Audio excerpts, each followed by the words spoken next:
Good evening to those bored enough to watch. In a previous video, I discussed Ace Attorney Justice for All, a game that I described to have increased the stakes dramatically as it handled much bigger plot lines than the previous game. Yet, it did so perfectly, as the game handled its 4 cases in such a way that left room for a sequel while telling a good story in its own right. Thus, that leads us to Ace Attorney Trials and Tribulations, the game that we'll be discussing today. This game has one of the most ambitious plot lines we've seen out of the trilogy and, in my opinion, is the grandest among the 3. In this video, I want to give my review of everything I liked about this game and what makes it such a beautiful experience to enjoy. So, with that said, let's discuss Ace Attorney Trials and Tribulations.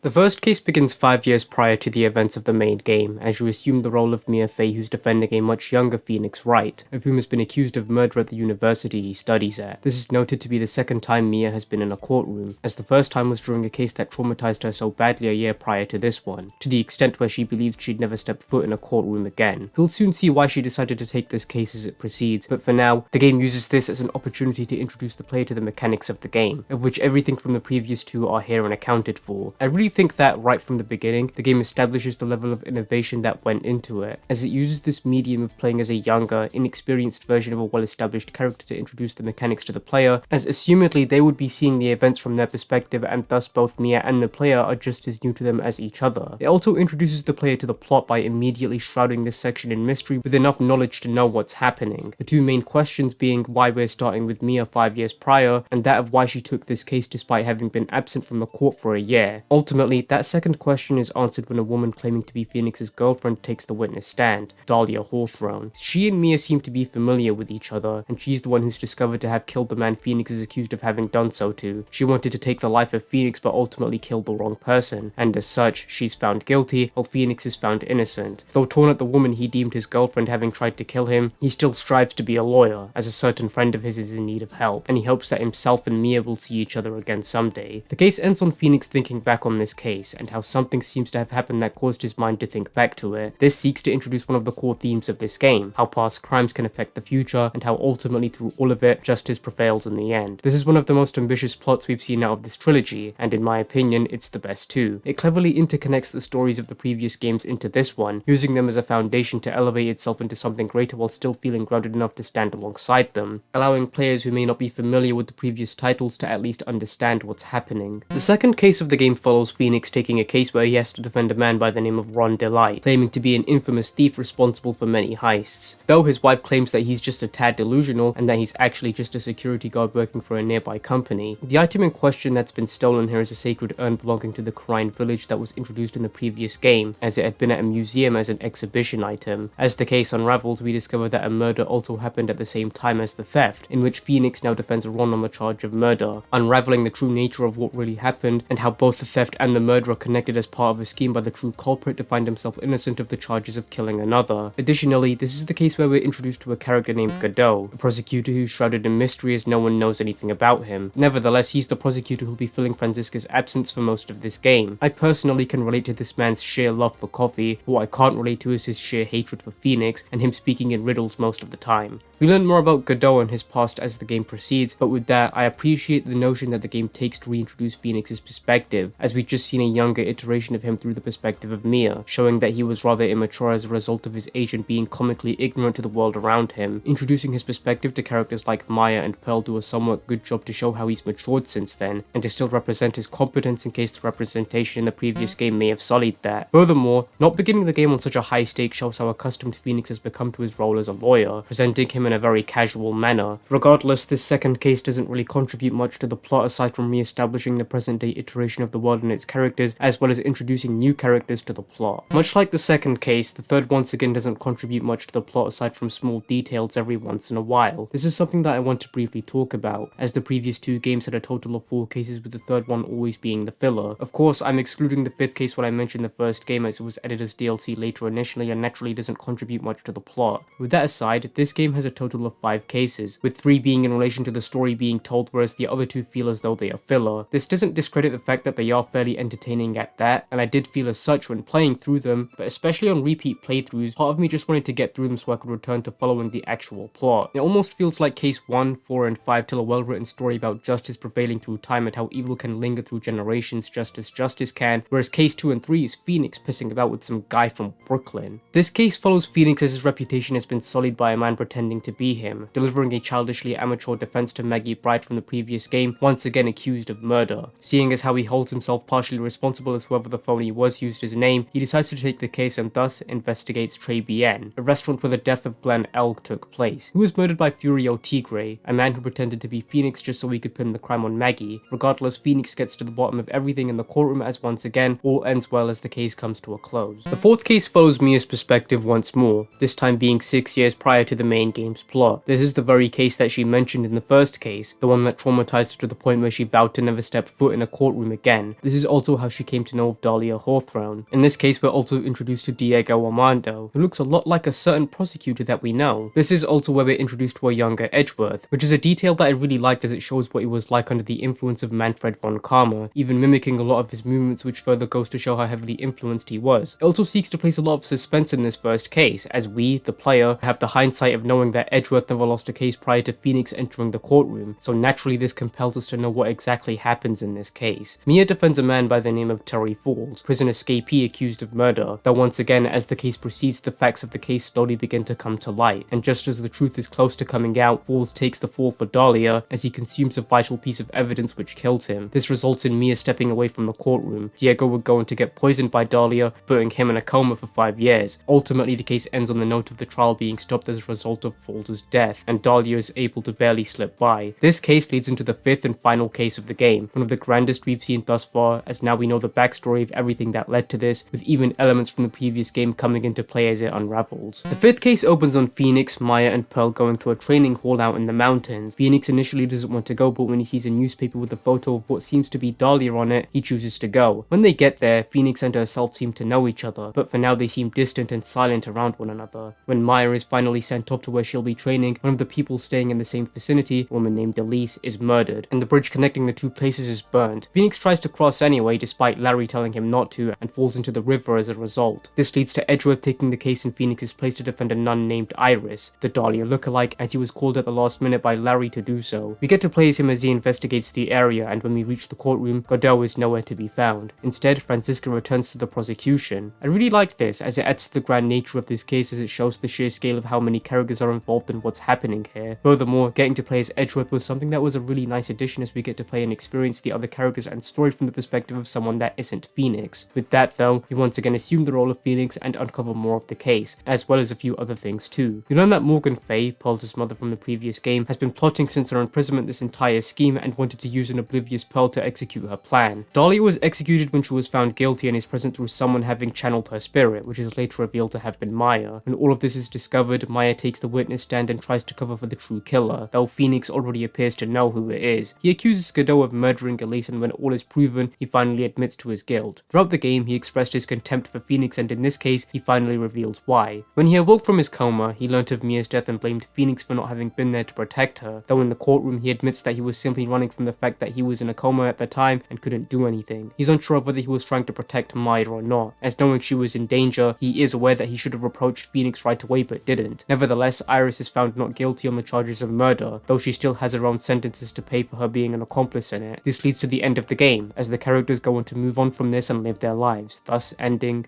Ace Attorney, Trials and Tribulations.